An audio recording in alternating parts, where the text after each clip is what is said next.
এই মকর রাশি বা লগ্নের জাতক জাতিকারা স্বভাবত খুব বুদ্ধিমানী এবং খুব উৎসাহী প্রকৃতির হয়ে থাকে। অর্থাৎ অশুভ বলতে সবসময় একটা রুডনেস, সবসময় একটা কঠিনতা নিজের আচরণের মধ্যে, নিজের চরিত্রের মধ্যে, সব সরল বিষয়গুলোকেও জটিল করে দেখা।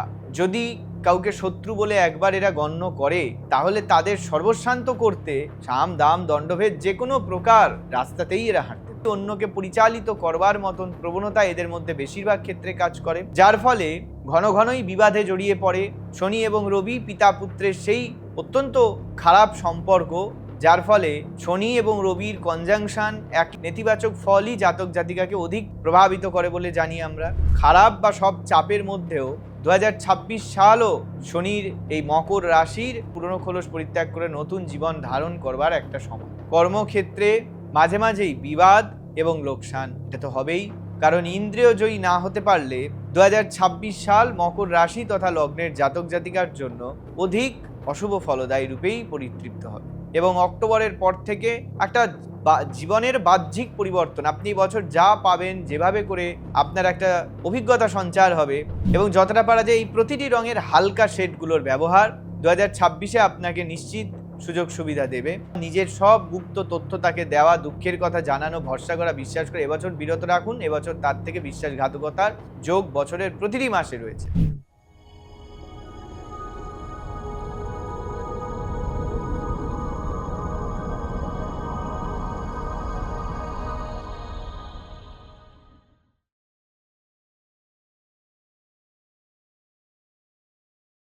জয় মা। 2026 কেমন যাবে, মেষ থেকে ধনু পর্যন্ত তা আলোচনা করেছি। এইবার মকর রাশি নিয়ে আলোচনা করি। রাশিচক্রের দশম রাশি আর শনির নিয়ন্ত্রিত প্রথম রাশি, শনির পজিটিভ ক্ষেত্র, শনির যে দুটি ভাব মকর এবং কুম্ভ, তার মধ্যে সর্বাপেক্ষা উল্লেখ্য পজিটিভ যে ভাব সেইটি মকর। এই মকর রাশি বা লগ্নের জাতক জাতিকারা স্বভাবত খুব বুদ্ধিমানী এবং খুব উৎসাহী প্রকৃতির হয়ে থাকে। আসলে শনি নিয়ন্ত্রিত, শনির নির্দেশিত, তাই শনির যে স্বভাব, শনির যে কর্মকাণ্ড, তার প্রতিচ্ছবিতে এই রাশি লগ্নের বা জাতক জাতিকাদের মধ্যে দেখা যাবেই, এটা স্বাভাবিক। মকর রাশি বা লগ্নের ব্যক্তিরা যেহেতু অশুভ গ্রহ শনির দ্বারা পীড়িত, প্রভাবিত, বুদ্ধি বিচক্ষণতা কিছুটা অশুভই হয়ে থাকে আমি বলবো। অর্থাৎ অশুভ বলতে সবসময় একটা রুডনেস, সবসময় একটা কঠিনতা নিজের আচরণের মধ্যে, নিজের চরিত্রের মধ্যে, সবসময় একটা কঠিন সংযম, কঠিন একটা সংঘর্ষ করে চলার মতন পরিস্থিতি, সব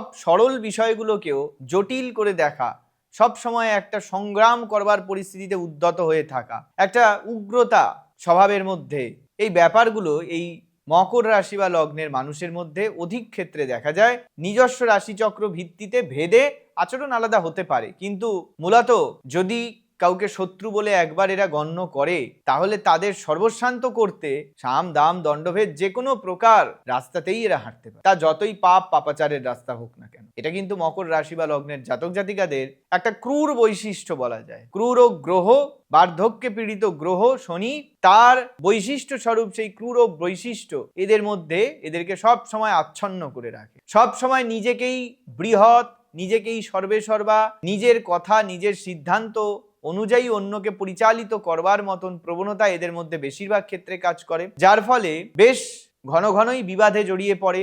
কিন্তু সেই বিবাদের মধ্যেও নিজের ভুল ত্রুটিকে সংশোধন বা সেটাকে গ্রহণ না করে বিতর্ক এবং নানা ক্ষেত্রে নিজের ভুলটাকেও ঠিক প্রমাণ করতে এরা উদ্যত হয়ে থাকে। এক কথায় সত্যিই খুব ক্রূর, খুব রুড বিহেভিয়ার, ব্যবহার এদের মধ্যে পরিলক্ষিত, এবং এদের আচরণ ও ব্যবহার, কথাবার্তা সর্বত্রই। এই শনির প্রভাবিত মকর রাশি এবং রবির বছর, শনি এবং রবি পিতা পুত্রের সেই অত্যন্ত খারাপ সম্পর্ক, যার ফলে শনি এবং রবির কনজাংশন, একই ভাব, একই দশা অন্তর্দশা, সাড়ে সাতি এবং দশা, ঢাইয়া দশা, এগুলোই মূলত নেগেটিভ, নেতিবাচক ফলই জাতক জাতিকাকে অধিক প্রভাবিত করে বলে জানি আমরা। তাই এই বছরও রবির বছর এবং শনির জাতক বা জাতিকাদের জন্য খুব পজিটিভ, খুব ভালো কিছু আশা করা স্বভাবতভাবেই উচিত হবে না, এটাই স্বাভাবিকভাবে সকলে ভাববে এবং সেটাই স্বাভাবিক, সেটাই ভবিতব্য। এই বছর এই মকর রাশি বা লগ্নের জাতক জাতিকাদের সাড়ে সাতি তো থাকছে না, কারণ শনি বহু আগেই অবস্থান পরিবর্তন করে সাড়ে সাতি সমাপ্ত করে দিয়েছে মকরের ওপর, কিন্তু রাশির রাষ্ট্রাধিপতি অর্থাৎ শনির যা অবস্থান মীন রাশিতে, তার রেট্রোগ্রেডেড অর্থাৎ বক্রী হওয়া, সক্রিয় হওয়া এবং রবির অবস্থা, রাহুর অবস্থা, মঙ্গলের অবস্থা এই রাশির ওপর বেশ একটা চাপ তৈরি করে রাখে। তবে হ্যাঁ, সব খারাপ বা সব চাপের মধ্যেও একটা নতুন কিছু শুরুর ইঙ্গিত থাকে।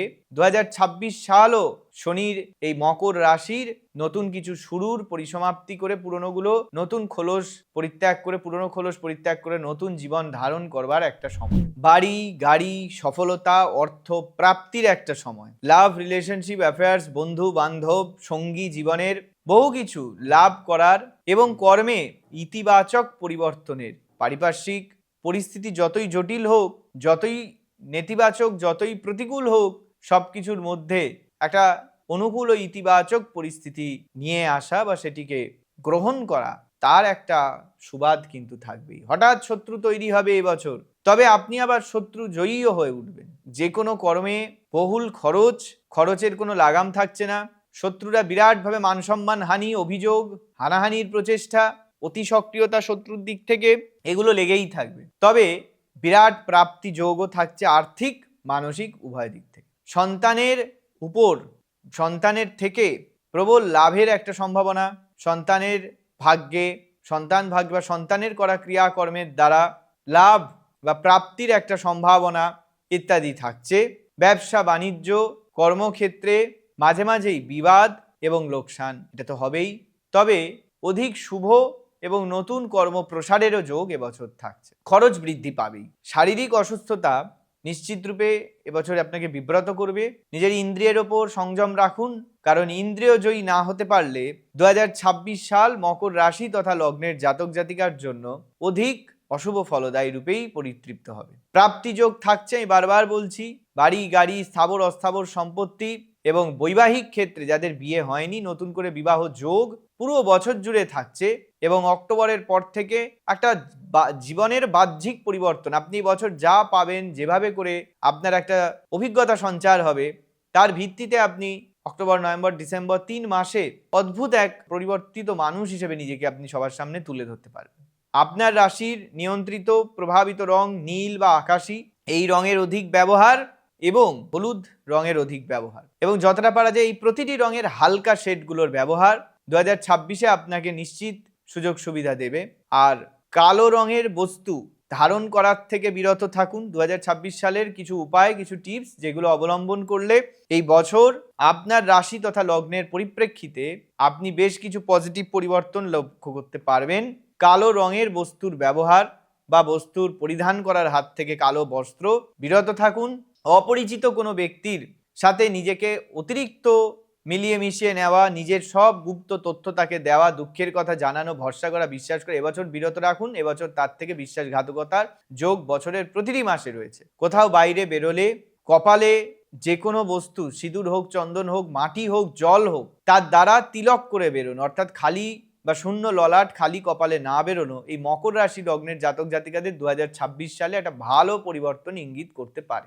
এছাড়া লাল বর্ণের কোনো ছাগল যদি পাওয়া যায় শনিবার দিনকে, এই লাল বর্ণের ছাগলের থেকে যে দোয়ানো দুধ, সেই লাল ছাগলের দুধের সাথে দিয়ে তার সাথে কিছু মিশ্রিত করে কোনো বটগাছের গোড়ায় যদি তা ঢালা এবং যদি ঘৃত প্রদীপ তার গোড়ায় প্রজ্বলন করে 8 বার পরিক্রমণ করা যায়, তাহলে তাতে এই রাশি বা লগ্নের জাতক জাতিকাদের জন্য অধিক ফলদায়ী হিসেবে তা কার্যকর হবে। মকর রাশি বা লগ্নের জাতক জাতিকারা প্রবাহিত জলে বা প্রবাহিত নদীতে আপনার কোনো কয়েন, কোনো টাকা, সেটিকে শনিবার দিন প্রবাহিত করে দিতে পারেন। এতে করে যে সমস্যার পাহাড়গুলি আসছিল সেগুলি ক্ষয়প্রাপ্ত হয়। শনি মকর এবং কুম্ভ পাশাপাশি স্থিত দুইটি ভাবেরই অধিপতি গ্রহ, যেখানে মকর পজিটিভ আর কুম্ভ নেগেটিভ বলেই ধরা হয় শনির ক্ষেত্রে। কিন্তু এই গ্রহের প্রভাবিত এই রাশি বা লগ্নগুলো নিশ্চিত তাদের যারা ব্যক্তিরা রয়েছেন 2026 বহু ক্ষেত্রেই পৃথক, আবার বহু ক্ষেত্রেই সামঞ্জস্যপূর্ণ ফল প্রদান করবে। এর পরবর্তী ভিডিওয়ে কুম্ভ আলোচনা করব, তখন বলবো কিভাবে 7.5 অন্তিম পর্যায়েতে এবং অন্তিম বছরে 2026-এর কিভাবে কুম্ভ রাশিতে রবির বছর প্রভাব দেবে। তবে মকরের সাথে একটি বিষয় নিয়ে তো অবশ্যই মিল থাকছেই, যে অধিক মানসিক অস্থিরতা। রবির বছরে এই অস্থিরতাই ইন্দ্রিয় জয়ী। আমি বললাম এই ভিডিও আলোচনা করতে করতে যে ইন্দ্রিয়র ওপর জয়লাভ, ইন্দ্রিয়কে দমন করতে হবে। তা যদি না করা হয়, শারীরিক অসুস্থতা, অর্থ ব্যয় ইত্যাদির নিশ্চিত কুফল লাভ আপনি করবেন। এবার প্রত্যেক ব্যক্তির পৃথক পৃথক জন্মকুণ্ডলী, পৃথক গ্রহাবস্থান, কোথাও শনির অবস্থান উচ্চ, কোথাও সেটা নীচ ভাবে, কোথাও শুভ অশুভ, কোথাও কোনো গ্রহের দশা অন্তর্দশা, কিন্তু প্রত্যেকের ক্ষেত্রে এই রাশিফল 100% না মিললেও কিছুটা নিশ্চিত আপনাকে ইঙ্গিত তো দেবেই। আজকে মকর রাশির রাশিফল আলোচনা এখানেই শেষ করব।